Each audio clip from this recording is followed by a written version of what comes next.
Muy buenos días. ¿Cómo están todos hoy? Después del día de ayer, un poco cansados, más distendidos. Bienvenidos a los que no estuvieron, los compañeros de Hígado, la gente del otro lado del charco, Silvia Rivera por allá arriba y todos, no vamos a nombrar a cada uno. Bueno, en realidad hoy me acompañan por un lado Marcelo Valverde, que es un amigo del grupo de hepatología del Hospital General de las Fuerzas Armadas. Y por otro lado tengo a mi lado a Fernando, que ya lo conocen, Fernando Contreras, el past president de ALE, pero en realidad la persona con la cual iniciamos un poco hace un año y pico esta historia, cuando asumimos la presidencia de la SGU. En realidad encontré en Fernando un amigo, porque fue una de las personas a las cuales fui a decirle: tenés que ayudarme porque el hígado en mi país está un poco disgregado, deshilachado, y la verdad que queremos entrar a tender una tela entre todos. Y bueno, y creo que de a poquito lo vamos logrando. Así que yo no tengo más para decirles que gracias. Es muy bueno que este primer congreso lo podamos disfrutar entre todos. Es un evento, tenemos especialidades afines y amigas con las cuales trabajamos. Medicina interna, Mercedes, Andrea, todos. Bueno, gracias, y yo ahora le voy a pasar la posta a Fernando Contreras. Bueno, en primer lugar, muchísimas gracias por permitirme el lujo de estar aquí. Te quiero felicitar porque la verdad que, bueno, pero tú lideras el grupo. No, la verdad que desde que nos conocimos, esta era tu intención y tu deseo, y verlo plasmado es una gran cosa, y sobre todo que esa es precisamente una de las metas de la Asociación Latinoamericana para el Estudio del Hígado, que en cada país la hepatología se desarrolle, crezca, y que en la medida en que la asociación pueda ayudar, siempre va a estar dispuesta. Y esfuerzos y logros como estos son siempre bienvenidos, así que te felicito. Quiero aprovechar la oportunidad para anunciarles que el año que viene vamos a tener nuestro segundo curso de patología clínica y lo mejor de ASLD, ISL, APASL y ALE, que se va a realizar en Perú. Todavía no tenemos la fecha precisa, pero yo creo que va a ser un evento sumamente bueno, como fue el de hace 2 años en Colombia. Y además quiero dar las gracias a todos los que nos apoyaron en nuestro congreso que acaba de pasar en Santo Domingo, en Punta Cana, en donde creo que tuvimos una fiesta de la patología. O sea que, de nuevo, gracias por la invitación y de nuevo felicidades. Gracias, Fernando. Y una cosa más a destacar, dos cosas a destacar. La primera es decirles que realmente lo que Fernando acaba de contar en cuanto al Congreso de la ALE es el primer congreso de la Asociación Latinoamericana que logra reunir 8.000 personas en torno al hígado. O sea que la verdad tenemos que sacarnos el sombrero con alguien que no está, que es Javier Bram, que fue el que inició este camino de reinicio, de reestructuración, si se quiere, de la ALE, y gente como Fernando que han empezado a seguir sus pasos, y ojalá que en todos lados esto sea un inicio de caminos en el cual otro venga y camine atrás. Esa es la primera cosa. Y la segunda cosa es decirles que entre las cosas buenas que hizo ALE en el correr de este año fue un capítulo de jóvenes, que el coordinador lo tenemos acá enfrente y es Manuel Mendizábal, y de hecho uruguayo, y por hoy tiene un representante trabajando o intentando trabajar junto con ALE, que es José María Menéndez, que no lo encuentro, pero debe andar por ahí perdido. Allá andas, ahí está. Así que digo, todos bienvenidos, tener en cuenta de que en realidad no hay o no habemos muchos hepatólogos, pero hay mucha gente que le gusta, que tiene ganas, que está pegada. Entonces, aquel que quiera, vamos a intentar que la diplomatura se vuelva a poner en marcha para que podamos tener más gente trabajando en esto. ¿Arrancamos?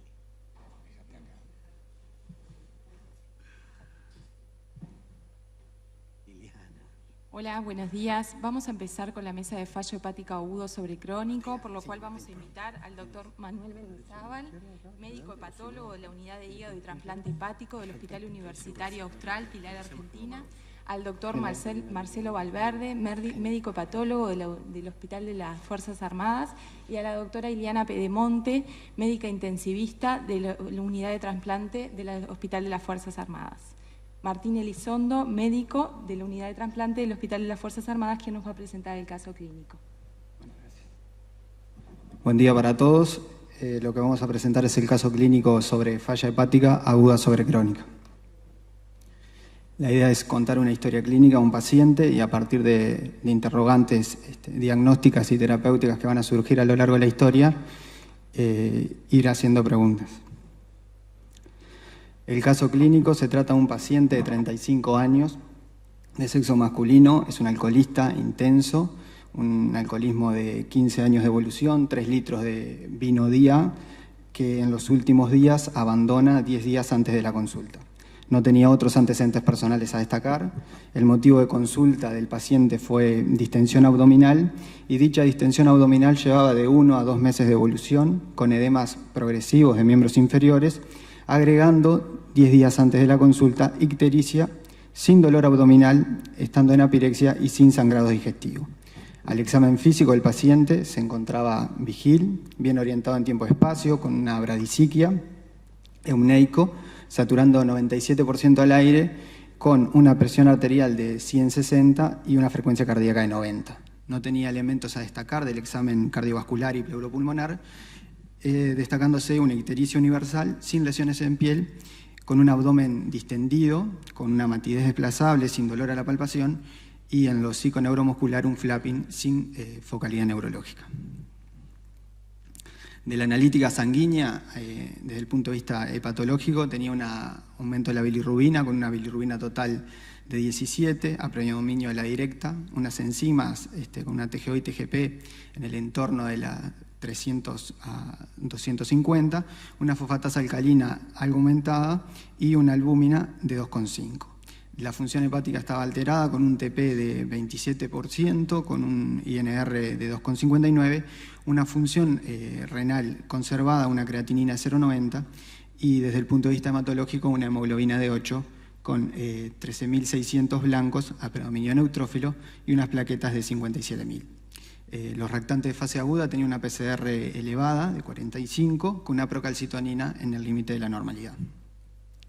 Se le realiza una ecografía de abdomen en puerta, dicha ecografía de abdomen es con Doppler y se destacaba un hígado de bordes irregulares que no mostraba nódulos, con una citis moderada, con un Doppler que mostraba circulación colateral pero sin trombos y un flujo hepatópeto. En suma, el caso clínico es un paciente de 35 años de sexo masculino, es un alcoholista con un hígado cirrótico, con elementos clínicos de hipertensión portal, una encefalopatía grado 2, un síndrome ascítico hematoso, una plaquetopenia, con ictericia, con alteración de la función, con un descenso del TP, leucocitosis y PCR elevada.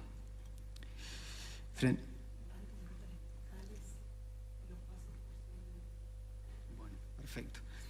Para votar entonces, la idea es que frente a la pregunta, en la aplicación del Congreso, en interactividad, en votaciones, ahí hay que votar dentro de las 3 opciones y marcar enviar, 15 segundos luego de leídas las respuestas.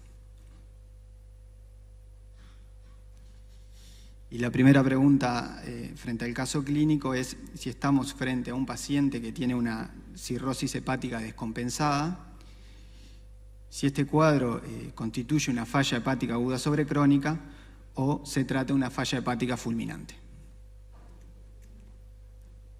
Se abre la votación.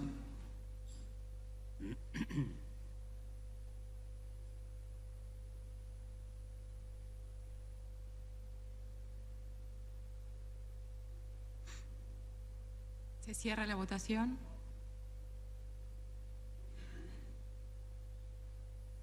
A ver el resultado. Bueno, la mayoría, un 66%, votó la opción B, que era una falla hepática aguda sobre crónica, probablemente porque el título de la presentación también fuera esa. A mí me importaría destacar con los panelistas, saber cuáles son las principales diferencias y cuál es entre estas 3 entidades clínicas y cuál es la importancia de la diferenciación. ¿Tiene una importancia pronóstica estas 3 entidades?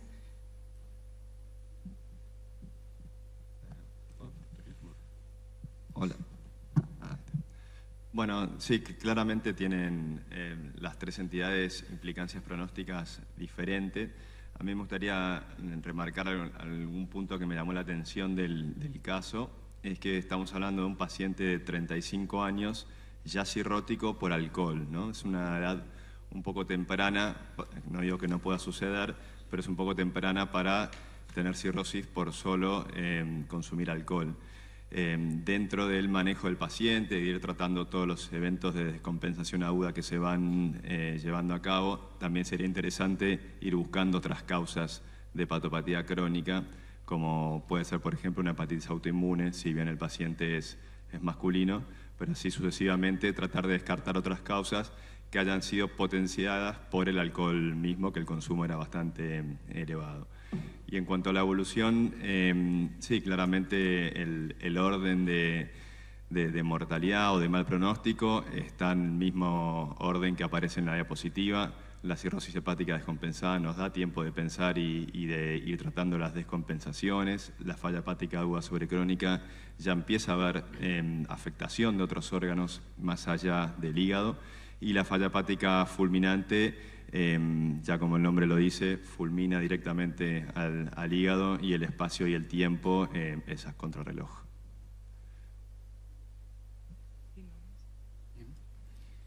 Bueno, la opción correcta, falla hepática aguda sobrecrónica. Como se dijo anteriormente, es un síndrome caracterizado por una descompensación aguda en un paciente con una hepatopatía crónica, cirrótico o no, que asocia fallos de diferentes órganos y con elevada mortalidad.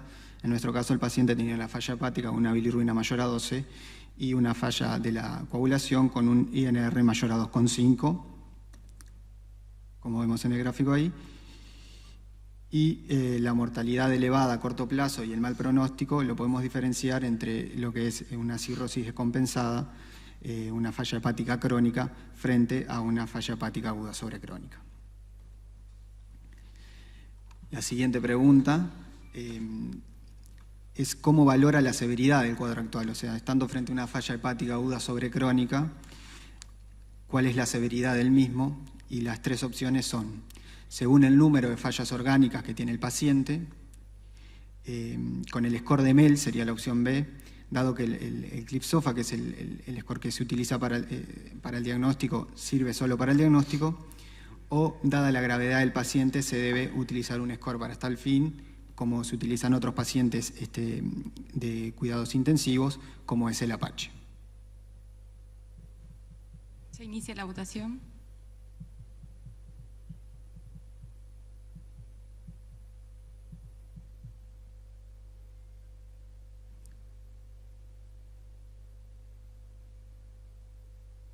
Finaliza.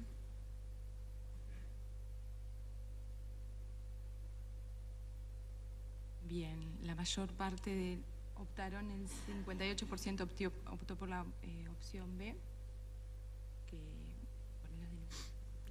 La opción B era la opción de valorar la severidad con el score de Mel.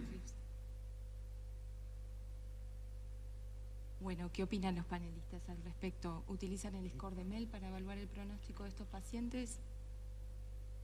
Hola. Bueno, en realidad, como dijo recién el doctor Mendizábal, Manuel, claramente este paciente es portador de una falla hepática aguda sobrecrónica, y en ese caso lo que diferencia sustancialmente a un cirrótico descompensado de un cirrótico que tiene una falla hepática aguda sobrecrónica es la presencia de fallas orgánicas. Porque en definitiva una aguda sobrecrónica también es un cirrótico y también está descompensado. Entonces, la importancia de la nomenclatura radica en entender el concepto de las fallas orgánicas en el paciente que tiene una aguda sobrecrónica. Y el número de fallas orgánicas marca pronóstico, porque de hecho los diferentes tipos de falla hepática aguda sobrecrónica de gravedad están vinculados a la cantidad de fallas orgánicas. Y por ende, si uno logra evidenciar, en este caso creo que tenía 2, la bilirrubina mayor a 12 y el tiempo de protrombina, marcan no solamente que tiene una falla hepática aguda sobrecrónica, sino también la clase o el grupo de severidad o pronóstico en el que se encuentra el paciente. El score de Mel no está mal, digo, se aplica a cualquier paciente cirrótico y nos permite ver como saben, es un score que fue creado en su momento para evaluar la sobrevida que podía tener un paciente internado candidato a TIPS. Después, dado que es una fórmula matemática donde tiene peso específico cada una de las alteraciones, bilirrubina, INR y creatinina, es muy utilizado para evaluar lo que es la descompensación aguda de cualquier cirrótico, e inclusive sería la mejor fórmula, si bien no es perfecta, la mejor fórmula para priorizar paciente para trasplante. Pero en este caso creo que es mucho más importante evaluar lo que son el número de fallas orgánicas del paciente. Y por último, el APACHE es un score pronóstico para pacientes críticos, y no estaría mal, pero no sería lo más adecuado. Creo que la opción más correcta sería la opción A.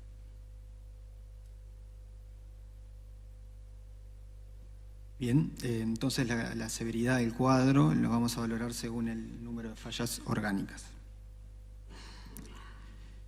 Como dijimos, nuestro paciente tenía 2 fallas y por tanto es una falla hepática aguda sobrecrónica grado 2.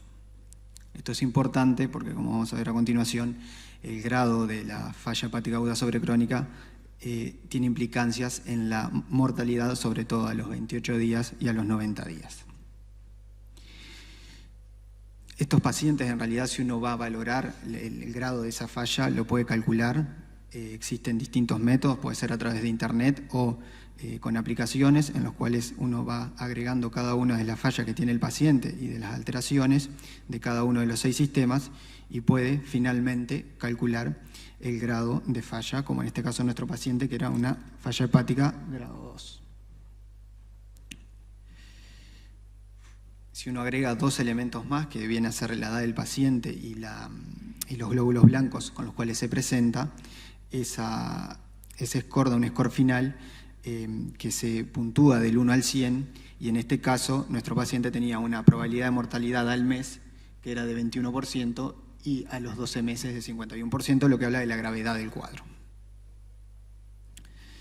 Entonces estamos frente a un paciente, para repetir la historia, 35 años, sexo masculino, alcoholista, con un síndrome acítico hematoso, con ictericia, encefalopatía grado 2, leucocitosis y plaquetopenia, con un hígado cirrótico, elemento de hipertensión portal, con una falla hepática aguda sobrecrónica grado 2, con un score de 47, pero también el MEL sodio y el Child son de valores altos, lo que también habla del pronóstico.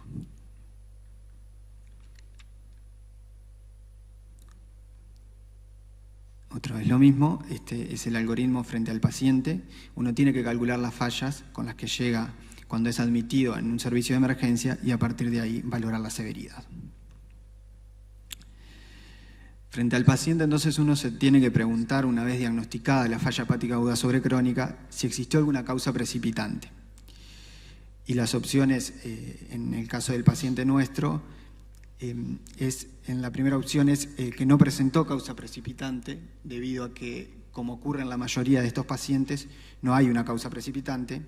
La opción B es que el paciente presenta una infección, porque se presentaba con leucocitosis. Y la opción C es una hepatitis alcohólica severa, puede ser la causa precipitante. ¿Pueden votar? Se inicia la votación.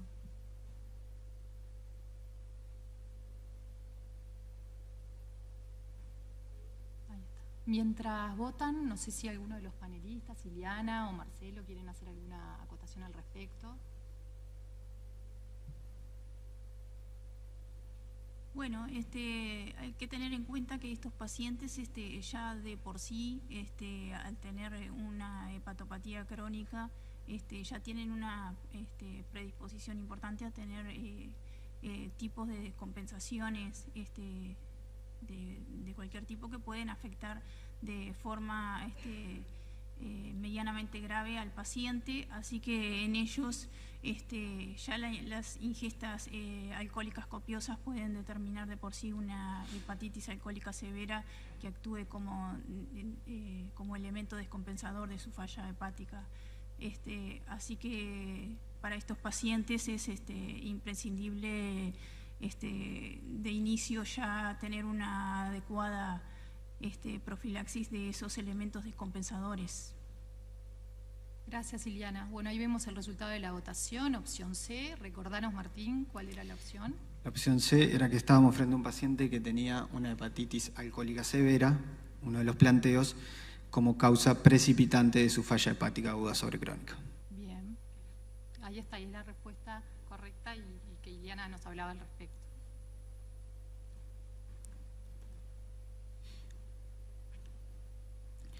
Realizado el diagnóstico entonces de la hepatitis alcohólica severa, que fue uno de los planteos, se debe destacar que gran parte de los pacientes tienen causa precipitante, de los pacientes que presentan falla hepática aguda sobrecrónica, y dentro de las principales causas hay que pensar en la infección bacteriana, el sangrado gastrointestinal y la presencia de una hepatitis alcohólica severa. El 25% de estos pacientes tienen consumo de alcohol activo cuando se realiza el diagnóstico. Diagnosticada entonces la hepatitis alcohólica severa del paciente, se calcula la función discriminante o score de Mayer, define que es una hepatitis alcohólica severa, por lo que se decide el inicio de prednisona. Es destacar que en este paciente se habían descartado las infecciones, tenía serología virales negativas y no tenía sangrados digestivos, que son otros de los elementos que pueden presentarse como causa precipitante de estos pacientes y en los cuales hay que buscarlo. Se le inicia tratamiento con prednisona, 40 miligramos día. Se revalora a los 7 días para ver si había tenido una respuesta al tratamiento corticoideo, siguiendo el algoritmo diagnóstico y terapéutico de la hepatitis. Y lo cierto es que no responde a dicho tratamiento, por lo tanto se suspende la prednisona. ¿Me esperas un poquitito? ¿Me permiten un segundito nada más? Quiero pelear un poquito para darle dinamismo. ¿Por qué no plantearnos en la opción anterior una infección, por ejemplo? Porque también son causas de descompensación, también da leucocitosis. ¿Por qué no pensar que puede ser la propia evolución de la enfermedad? Es un paciente que ya traía una citis de 2 meses para atrás. Entonces digo, ¿por qué quedarnos con un diagnóstico tan cerrado de hepatitis alcohólica? Está muy bien el planteo, Rosa. A estos pacientes hay que, la verdad, dar las vueltas como una media, como decimos por ahí en la recorrida, porque pensá que es un paciente que uno tiene en la terapia intensiva probablemente con ese grado de encefalopatía y está muy propensos a infecciones, no solamente por la patología de base que trae, sino porque seguramente esté muy invadido por los diferentes catéteres o sondas que pueda llegar a tener. Y hay que animarse a darle prednisona a este tipo de pacientes y saber o tratar de pensar cuál es el punto de no retorno. Uno se guía mucho por las guías, que son guías y no nos muestran realmente a veces cómo tenemos al paciente en ese momento. En cómo descartar las infecciones, yo creo que es el punto más neurálgico y más importante en los pacientes cirróticos descompensados, que uno le tiene que empezar a dar corticoides. Tenemos algunas herramientas, obviamente este paciente, por lo que veo, ya debe estar policultivado. No sé si tiene indicaciones o no de tener algún tipo de profilaxis antibióticas, por lo que relatan aparentemente no. Y muchas veces, o por lo menos muchos estudios que uno ve de acute on chronic, no se identifica el factor precipitante. Siempre está el miedo, el cuco de la infección y está muy bien y eso es lo que hay que estar muy atento, en especial de vuelta cuando uno lo va a inmunosuprimir, pero la investigación y el análisis de estos pacientes tiene que ser de manera individual y utilizar las guías para eso, para guiarnos, pero la decisión final va a estar dada por el equipo médico tratante, en conjunto de patólogos, con intensivistas, obviamente, y ahí tomar la decisión final. Y otra pregunta para cualquiera de la mesa. Y en un paciente en el cual suponemos un cuadro infeccioso o no, digamos, ¿el uso de corticoides hoy por hoy es el cuco que teníamos hace años para atrás o es una maniobra de salvación en la cual podemos tener un punto de retorno si es que algo empeora? Bueno, yo creo que este paciente justamente es el ejemplo más claro de lo que es el trabajo interrelacionado con medicina intensiva, ¿no? Quizás no queda duda en un paciente con una falla hepática fulminante, en nuestro medio al menos, en el cual muy probablemente no haya un órgano disponible rápidamente y tengamos que sostenerlo algunos días, en hacer una adecuada profilaxis antibiótica, una vez obviamente descartada la infección en curso. y quizás queda bastante claro que el paciente cirrótico descompensado, no la falla hepática aguda sobrecrónica, como dijo Manuel, da tiempo de pensar, pancultivarlo y eventualmente tratar la infección si la identificamos. El tema de la falla hepática aguda sobrecrónica venía a ser en ese espectro de gravedad la situación intermedia. Quizás uno evalúa, este paciente tenía, como bien dijo Martín, 2 fallas, con una mortalidad significativa a corto plazo, entonces creo que cabe sin duda que hay que pancultivarlo, sin duda, pero quizás cabe la duda de se pone tratamiento antibiótico profiláctico o no. En este caso puntual, que es un paciente real, si no me equivoco, iniciamos tratamiento antibiótico profiláctico con el esquema pautado en nuestro centro, y una vez descartada la infección y esperados los cultivos las primeras 48 o 72 horas, con una alta sospecha de que quizás fuera una hepatitis alcohólica aguda y teniendo una función discriminante madre que marcaba la severidad del cuadro, y en ausencia de contraindicaciones formales para los corticoides, fue que se inició el tratamiento. Otra cosa interesante es la leucocitosis, que muy bien consignaste, Rosa, como otro elemento orientador a que podía estar infectado. Recordemos que los pacientes cirróticos muchas veces, globalmente un 50%, se comportan, a pesar de estar infectados, de forma pausisintomática, ¿no? Están en apirexia, quizás no levantan leucocitosis, no tienen PCR elevada, no tienen proca, y sin embargo están infectados. Y a la inversa, en este caso tiene una leucocitosis elevada y muy probablemente esa leucocitosis fuese explicada por la propia falla hepática aguda, que recordemos son pacientes que están inflamados con una gran liberación de citoquinas proinflamatorias que elevan la leucocitosis y inclusive la proteína C reactiva y en ocasiones hasta la procalcitonina, aún en ausencia de infección. Entonces todo eso de los reactantes fase aguda, ni para un lado ni para el otro sirve mucho en el paciente, por eso hay que contextualizar, discutir, y a un paciente que tiene un alto riesgo de estar infectado por su propia enfermedad de base y en el cual le vamos a poner corticoides una vez descartada la infección en curso, también pensar que en la evolución seguramente son pacientes que cada 48 o 72 horas los seguimos con reactantes y con cultivos. Una última nada más, porque quiero, sobre todo para la gente que vive en el medio del campo, ¿no? Que tenemos acá colegas que trabajan en el interior y que les cuesta acceder. Tú pedís marcadores virales y sabemos que no es un trámite rápido. En algunos lugares del interior se manda a Montevideo y entre que viene y se saca y vuelve, pasaron días. ¿Le tenemos el miedo de antes al uso de corticoides, al tema de la replicación viral en estos pacientes, o cuando el paciente es grave nos tiramos al agua, usamos corticoides? Bueno, qué difícil. La verdad que si uno no va a tener las serologías rápidamente, tendremos que basarnos mucho en el interrogatorio. Al paciente puntualmente yo creo que mucho no le vamos a poder preguntar, tal vez al contexto familiar. Hay veces que estos pacientes, puntualmente los alcohólicos, están más aislados, entonces la familia mucha idea no tiene. La opción B, nosotros en nuestro centro en algún momento nos gustaba usar la pentoxifilina en este escenario por todo lo que hablábamos recién de los corticoides. Hace un tiempito salió el estudio STOPA publicado en el New England donde favorecía la prednisona por sobre la pentoxifilina, entonces ahí la pentoxifilina quedó descartada. Yo no sé si la descartaría del todo, ese es mi punto, especialmente en pacientes con disfunción renal, no es el caso del paciente que estamos viendo ahora, pero si hay dudas sobre infecciones, sobre tal vez serologías virales dando vueltas, que no tenemos mucho tiempo y algo de sospecha tal vez para que sean positivas, pensar en la pentoxifilina. Yo no creo que ese sea el mensaje que se lleven, pero en algunos escenarios más complicados y más complejos se puede utilizar. Bueno, muy bien, continuamos, Martín. Bien.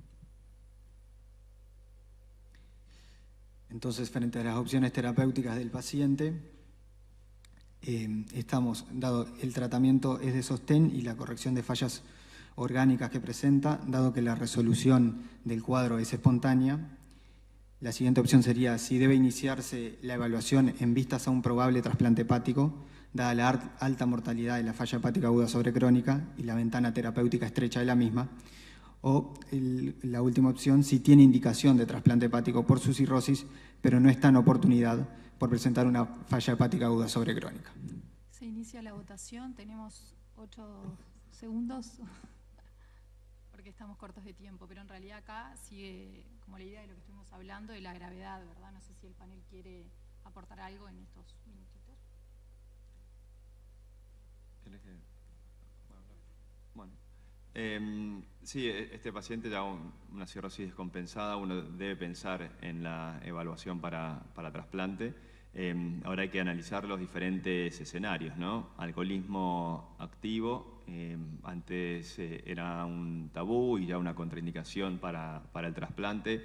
Han venido reportes donde analizando al paciente de manera individual, su contexto y siendo muy selectivos, tal vez estos pacientes puedan llegar a trasplantarse y la tasa de recurrencia al alcoholismo posterior al trasplante fue muy parecida a un alcohólico crónico, ¿no? Entonces eso no sería una contraindicación, pero tampoco vayamos ahora y trasplantemos a todos los que tengan alcoholismo activo con una hepatitis alcohólica, ¿no? Hay que ser muy precavido con asistente social, con apoyo psiquiátrico / psicológico, en caso de que el paciente esté en condiciones, y lo más importante es el contexto familiar / social que tiene ese paciente para tomar la decisión.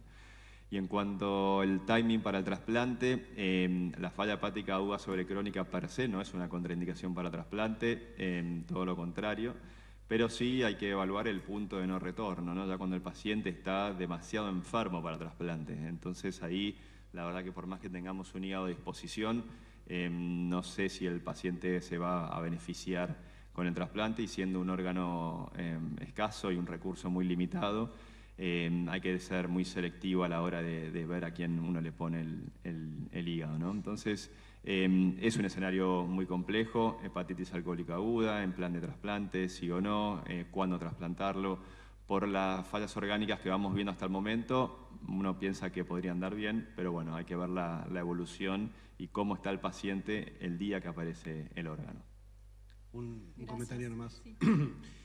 Quizás no es lógicamente una contraindicación el alcoholismo en este escenario. De hecho, en nuestro medio, justificando que el paciente tiene un buen soporte social y que se confía en la posibilidad de mantener la abstinencia en el post-trasplante, no constituye una contraindicación formal. Entonces se abre la puerta al trasplante.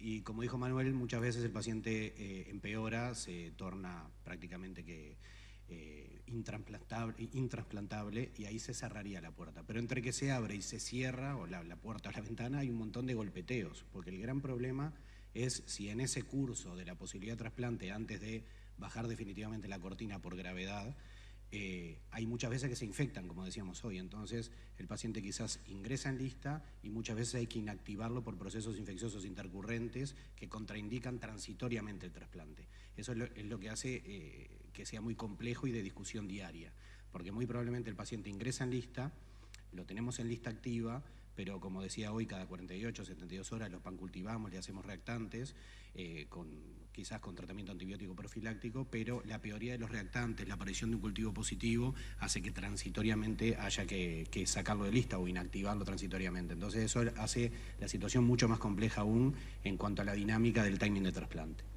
Muy bien, bueno, como veíamos, la respuesta correcta era B y el público votó correctamente. Continuamos.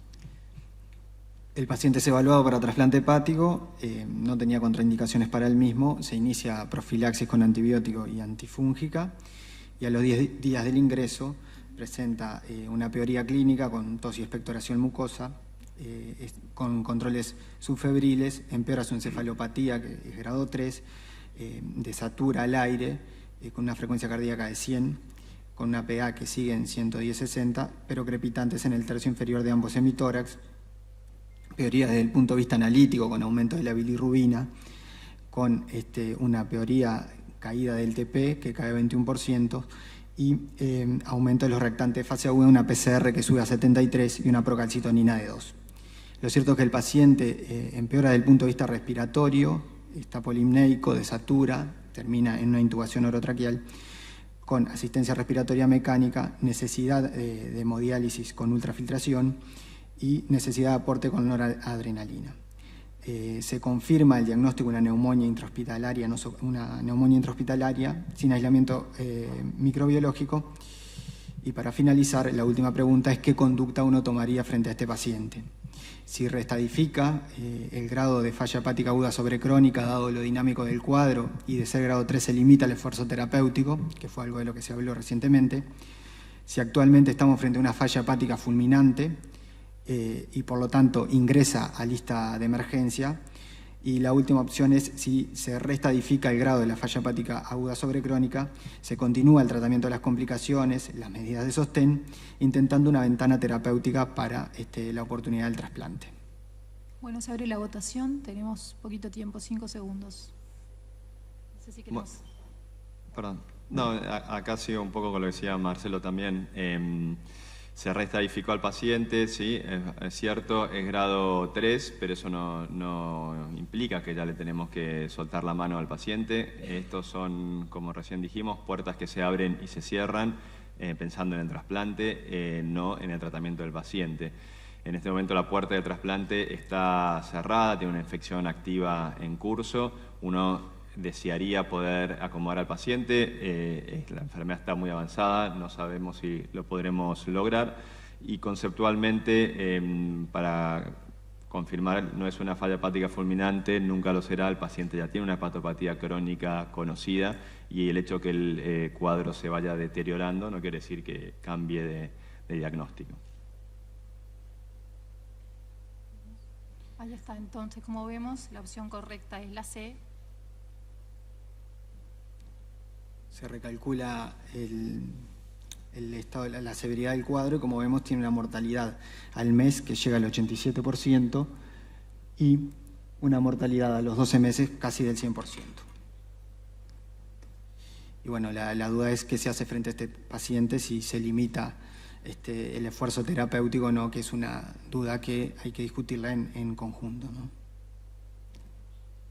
Las opciones terapéuticas, como se dijo, el trasplante hepático, saber que existen otras opciones terapéuticas con las cuales se puede contar. Y bueno, pensar en la ventana del trasplante mientras sea posible es una de las opciones. Para finalizar, entonces, lo que se trató de hacer con el caso clínico fue realizar un diagnóstico de una falla hepática aguda sobrecrónica, graduación de la misma y valoración del pronóstico, buscar causas precipitantes, la relación que tiene la falla hepática aguda sobrecrónica con las infecciones, saber que es un cuadro clínico, dinámico y cambiante y evaluar la posibilidad del trasplante en estos pacientes. Gracias.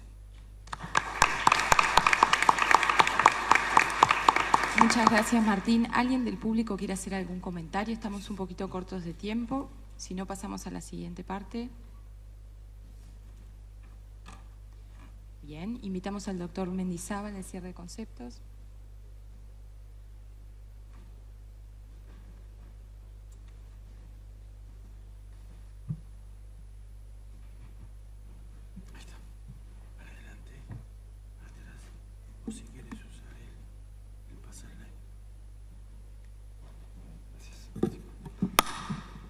Hola, buen día. Bueno, quería agradecer a los organizadores por la invitación, especialmente a la doctora Cruels, al doctor Menéndez. La verdad que es un gusto estar acá y felicitarlos por lograr tener la hepatología su actividad propia. Sé que eso es un trabajo incesante que ha costado mucho y bueno, los felicito y a seguir alimentándolo. Bueno, la idea de esta charla es repasar algunos de los conceptos que fuimos discutiendo recién en la mesa, ¿no? Algunas cosas las vamos a ir repitiendo, pero me gustaría por ahí dejar algunas cositas claras. Bueno, ya empezamos. Bueno, yendo a la primera pregunta, ¿no? De cuál era el diagnóstico de este paciente, ¿no? La falla hepática aguda sobrecrónica era algo que uno sabía que existía, que estos pacientes cirróticos se descompensaban, pero bueno, la rapidez de esas descompensaciones es lo que motivó a varios grupos a tratar de darle una entidad propia, ¿no? Entonces, ¿cómo vamos clasificando las fallas hepáticas? Como bien dijimos, falla hepática crónica, que es el cirrótico clásico que conocemos, que la evolución va siendo lenta, que va presentando cirrosis, que a veces tiene encefalopatía y todas las otras complicaciones que conocemos. La falla hepática aguda sobrecrónica también parte de un hígado enfermo, pero tiene un tiempo de instalación rápida, ¿no? Y este score que veníamos hablando, lo que nos trataba de dar de información es predecir esa mortalidad en el corto plazo, ¿sí? Ya al mes saber más o menos cómo va a estar este paciente. Y en cuanto a la fulminante, partimos de un hígado sano que por algún tipo de injuria, de noxa, sea viral, medicamentosa, autoinmune, lo que fuera, lleva un deterioro muy rápido del hígado, y la verdad que el tiempo también corre muy rápido y las decisiones se tienen que tomar con celeridad. Entonces, la definición, o cómo empezó esta definición de falla hepática aguda sobre crónica, no fue sencilla. Los asiáticos, la Sociedad Asia-Pacífico fue la primera en tratar de darle una definición, y que hablaba de una injuria hepática manifestada como ictericia y coagulopatía, ¿sí? Injuria hepática llamaba una hepatitis alcohólica aguda, como vimos, hemorragia digestiva, infecciones, cirugías. La ictericia y la coagulopatía les ponía un punto de corte, Bili mayor de 5, TP menor de 40, complicada dentro de las 4 semanas, ponía un tiempo por el desarrollo de ascitis y encefalopatía en pacientes con hepatopatía crónica, y las clásicas causas de hepatopatías crónicas que conocíamos. Y los autores también explicitaban que la ascitis y la encefalopatía tenían que estar presentes. Después tuvimos la tal vez definición más popular actualmente, el consorcio de Liesel con Cliff, que nos hablaba también de un deterioro agudo de una hepatopatía crónica.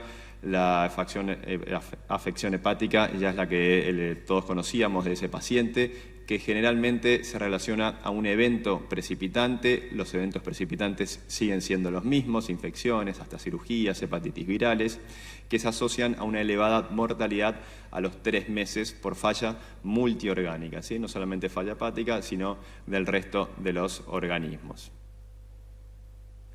Ahora las definiciones siguen. Como ven en esta revisión, tenemos por lo menos 40 definiciones entre falla hepática aguda, entre falla hepática fulminante, y el concepto todavía en algunos casos no nos queda del todo claro. Y yendo de vuelta al estudio Canonic, este estudio pivotal que nos brindó muchísima información de 29 centros de Europa, con más de 8 países incluidos, más de 1.300 pacientes, los que le evaluaron el desarrollo de alguna de las complicaciones clásicas del hígado, ¿no? En pacientes cirróticos, ¿no? Ascitis de grado moderado severo, encefalopatía, infección bacteriana y hemorragia digestiva. Evaluaron el desarrollo de algunas de estas fallas orgánicas y le quisieron predecir la mortalidad a los 28 días, ¿no? Con el objetivo final de darle una definición final a la falla hepática aguda sobre crónica. Entonces, estos autores identificaron tres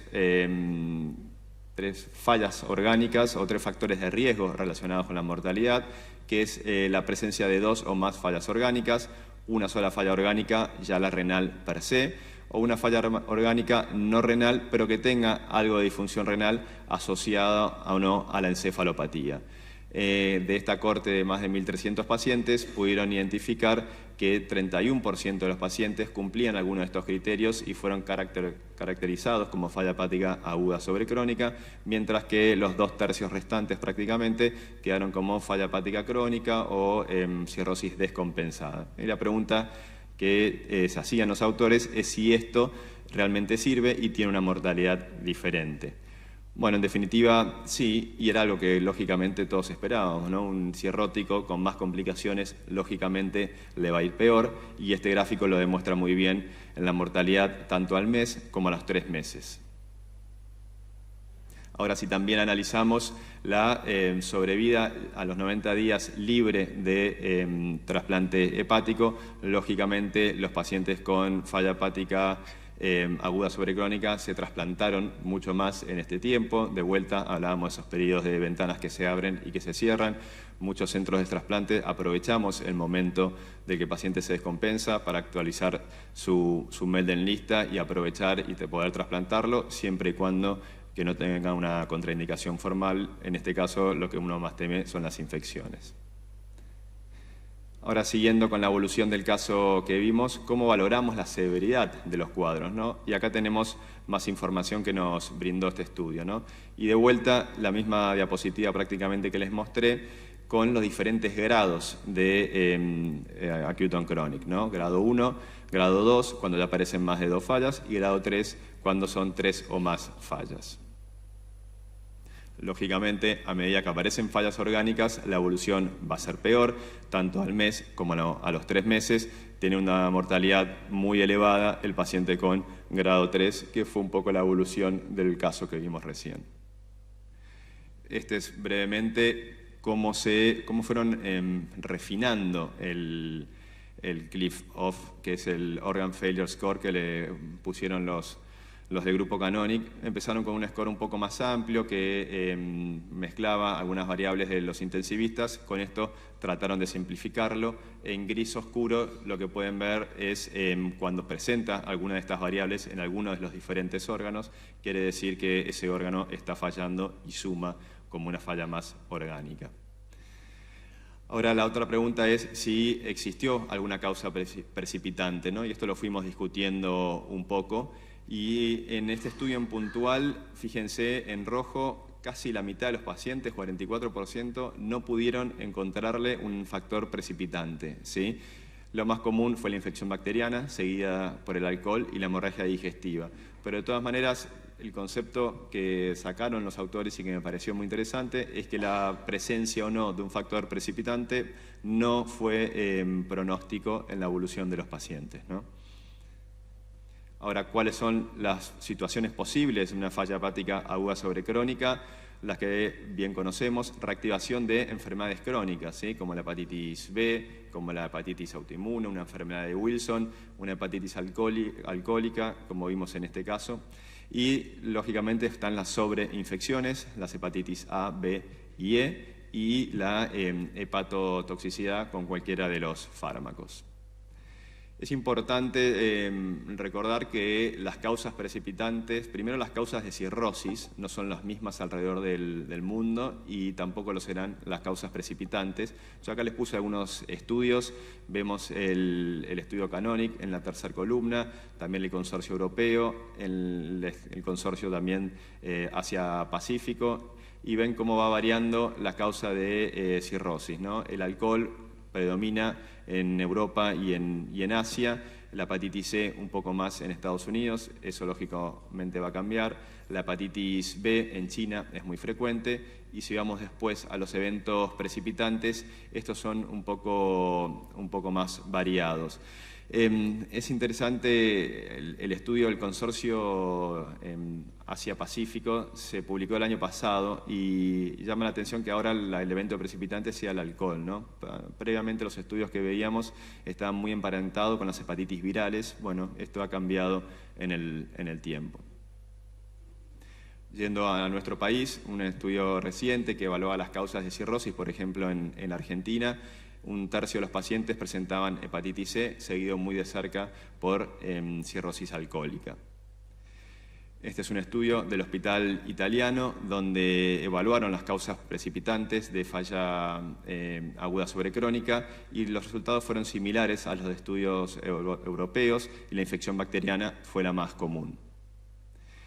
También evaluamos nosotros causas de hepatitis aguda en la población general, ¿no? Esto en Buenos Aires y Gran Buenos Aires, no en pacientes cirróticos, pero yo les quiero marcar lo que es el problema que tenemos hoy día, por lo menos en Buenos Aires y sé que en algunas otras grandes ciudades también, de la hepatitis B, ¿no? Contamos con una vacuna efectiva y así todo, prácticamente 1/4 de nuestros pacientes presentaban una hepatitis aguda por hepatitis B, ¿no? Y esto es importante porque los pacientes cirróticos también pueden estar afectados por esta infección.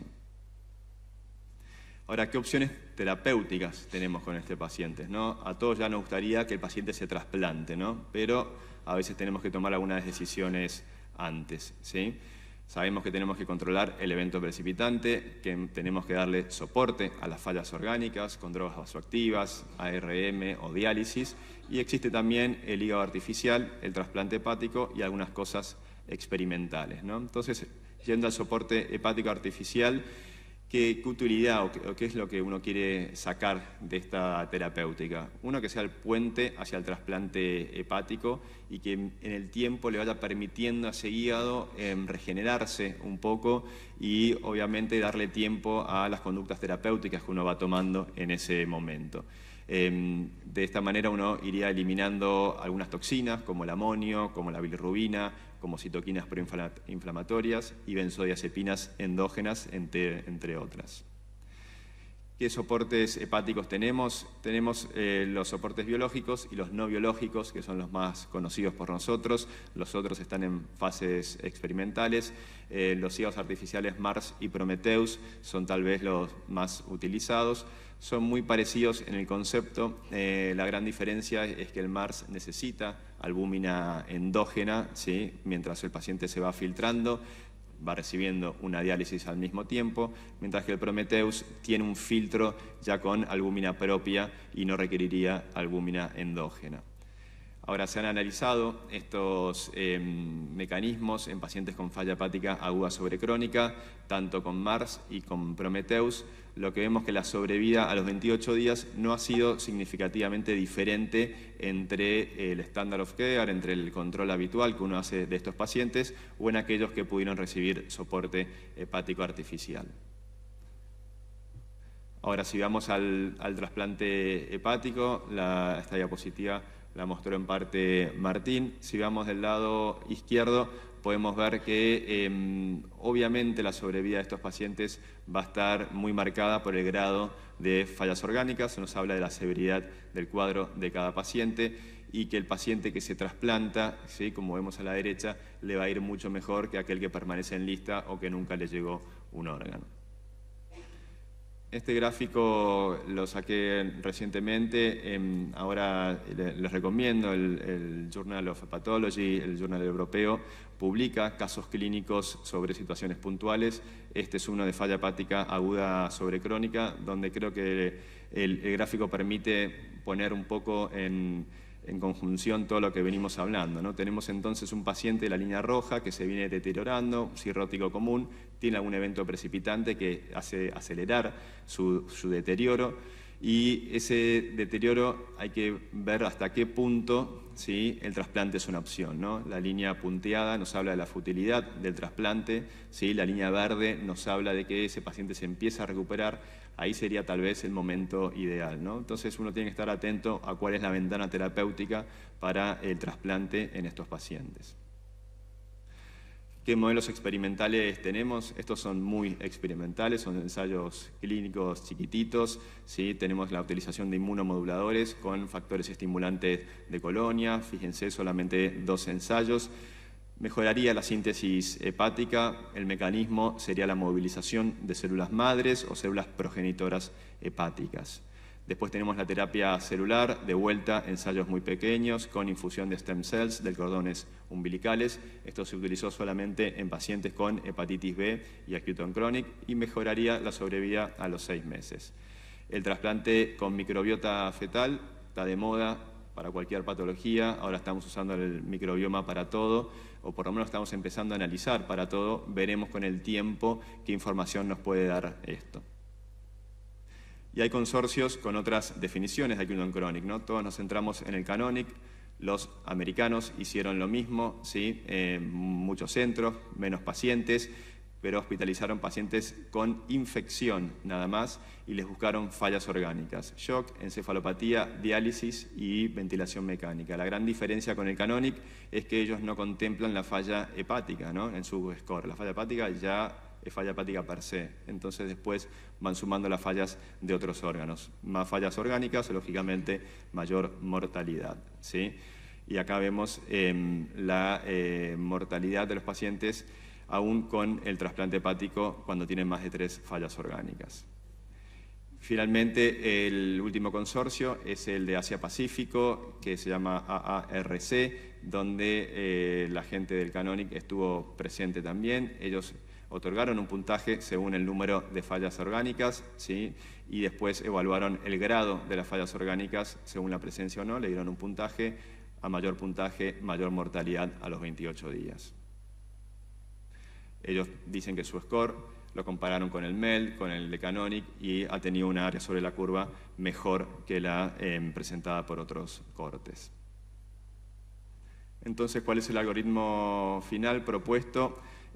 Paciente con descompensación aguda, uno le evalúa el CLIF, si es acute on chronic, va estimando el pronóstico a medida que el paciente va evolucionando y toma las decisiones a consecuencia de lo que uno va viendo.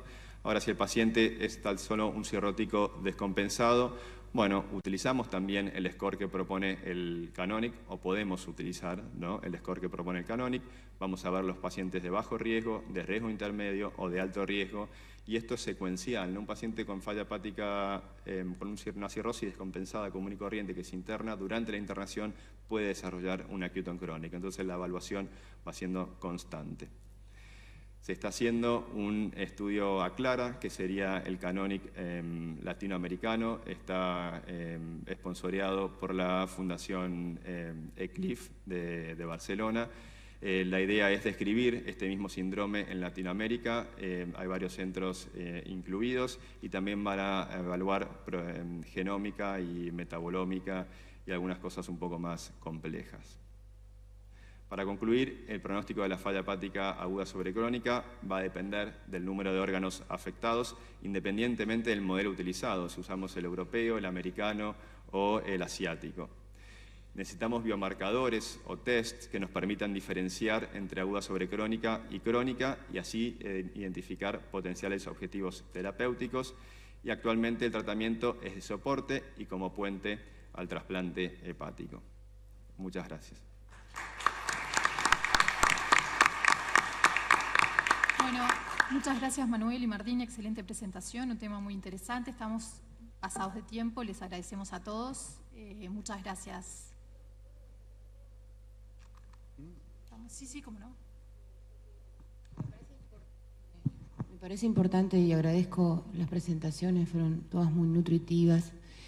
Es poder comprender en profundidad que la falla que estamos hablando tiene como connotación principal la inflamación.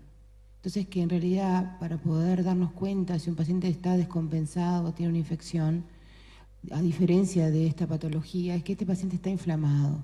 Entonces hasta que nosotros no encontremos un tratamiento para la inflamación, vamos a estar haciendo terapéuticas de un paciente infectado o de un paciente descompensado. Pero esto tiene otro genio evolutivo y por eso es tan difícil frenarlo, porque se dispara ese mecanismo. Entonces era como, me parece como la síntesis de por qué es una etiopatogenia diferente, por qué se comporta diferente y por qué tiene tanta mortalidad a diferencia del cirrótico descompensado. Nada más, gracias. Muchas gracias, doctora Gerona. Una cosita más, ¿me dejas?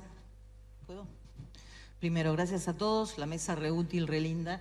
Decirle simplemente que dentro de todo esto, una cosa que es fundamental, Manuel, de lo que tú mostraste, es la vacunación. Volvemos siempre al mismo punto, que es un elemento básico, o sea, la vacunación para virus B existe, tenemos que tener en cuenta, por lo menos en nuestro país, que hay una población que no está cubierta y hoy por hoy resulta imperdonable no vacunar a personas de riesgo. O sea, de riesgo somos todos, pero quiero decir, de mayor riesgo son aquellos que ya tienen una enfermedad hepática de base. No existe un esteatóxico no vacunado y lo seguimos viendo. O sea, creo que ese es el mensaje más productivo fuera de todo lo que aprendimos, ¿no? Y en base a lo que tú habías dicho hoy un poquito, que hay muchos colegas que trabajan en el interior del país, queríamos hacerle una precisión importante, que lo importante es la derivación rápida y precoz del paciente, o por lo menos la consulta con el centro de referencia. Allí se pueden evacuar dudas y en el caso de que sea necesario, se realiza el traslado al centro de referencia. ¿Para qué? Para que el paciente ya pueda ser rápidamente evaluado y puesto en condiciones de necesitarlo, de ser de necesidad, poder trasplantarse. Porque allí existe no solo un equipo interdisciplinario, sino que existen las terapias puentes que hablaba acá el doctor. Entonces, lo importante es que el paciente llegue tempranamente para que no se pierda ese punto crítico en el que si llega más tarde ya no se puede trasplantar porque está demasiado enfermo como para poder trasplantarse. Entonces eso creo que es más allá de si se trata o la identificación de la causa de origen o el uso de corticoides, que lo seguimos respetando como siempre, al uso de los corticoides frente a las infecciones. Siempre tenemos ese miedo. Entonces lo importante es, más que el médico de la periferia, del interior, pueda identificar la causa desencadenante o el tratamiento, es la consulta y derivación precoz. Muchas gracias. Dada por finalizada la mesa.